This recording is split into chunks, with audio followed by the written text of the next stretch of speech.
Hey guys, this is Christian from Raptor Reptiles here. In association with Code K, we have another video for you guys in celebration of NAIDOC week. Here we've got our big lace monitor called Jumbo and our little bell phase lace monitor down there called Bella. And we're going to tell you guys the story of Girawu The Goanna. Now for those people, before we do get started, we're just going to explain a little bit about the word goanna.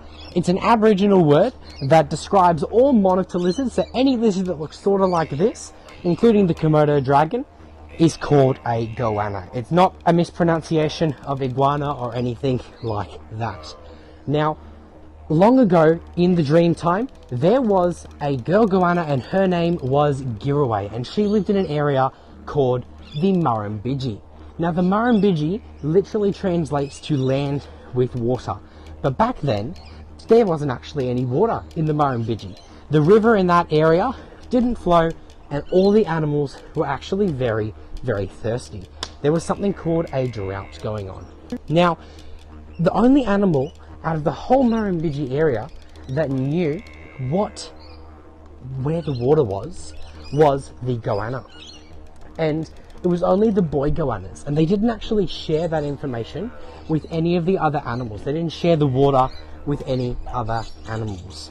Now, Girawu, because she was a girl goanna, she didn't know where it was, but she knew it was somewhere in the mountains. So she decided that she would grab her yam stick, grab a little bit of water to take with her, and set off into the mountains to try and find that water. Now, it took her over 3 days and 3 nights of non-stop traveling to be able to find that water. She went through the scorching hot deserts, and the rocks on the floor stopped her from being able to find the tracks of the boys. And it took her a long, long time. There was burning hot sun, which is a little bit hard for us to imagine now, seeing it's the middle of winter, but it was very, very hot.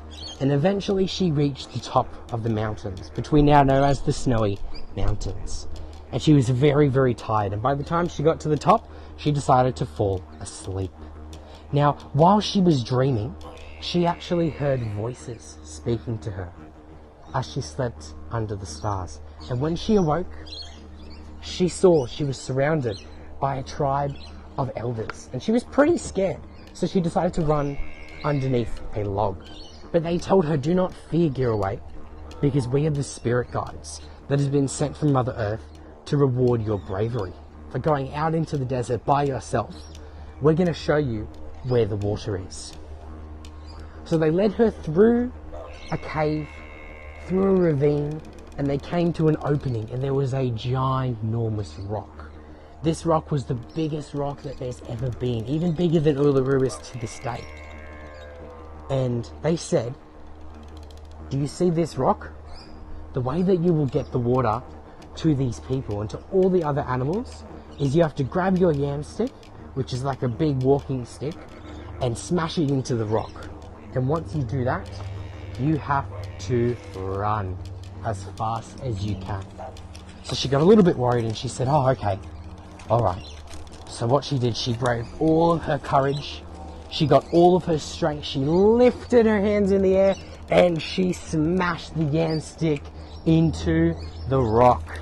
And this ginormous rock split into 2 pieces, which was pretty incredible. But nothing happened. Then after a while, Girawu heard a little rumble in the ground. And that rumble became louder and louder and louder, and then it stopped. And girls and boys, what did she have to do?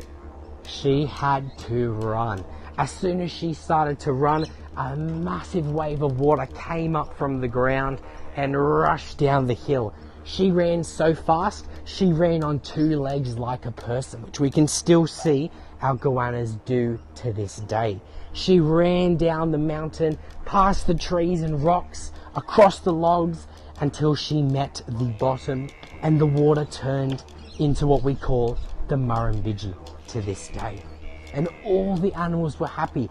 They were excited, they rejoiced. All the plants came back, the fish came from the ground, the birds flew back in, and all the animals were very, very happy. Except for the boy goannas, because they felt very, very silly. They had spent all of this time trying to hide the water, and then all of a sudden it's all over the place. So what they decided to do is the girl goannas congratulated her. They said, "Congratulations, Girawu, you did such a great job." And they didn't want to be with the boy goannas anymore. So Girawu and her sisters transformed into birds and flew away. So girls and boys, if any of you guys go down to an area called the Murrumbidgee, you guys will be able to see not only the goannas and the river that she brought to us, but also, if you look very, very closely, you might even see a brown bird with a blue bill and blue feet called the blue-billed duck, which is actually what Girawu and her sisters turned into. Now that was an absolutely amazing story, and I think that Bella has had enough for today. So for those people if you guys enjoyed that, give us a like, share what was your favourite point with Bella, all of her movements around, and we'll hopefully be able to see you next time. Bye for now.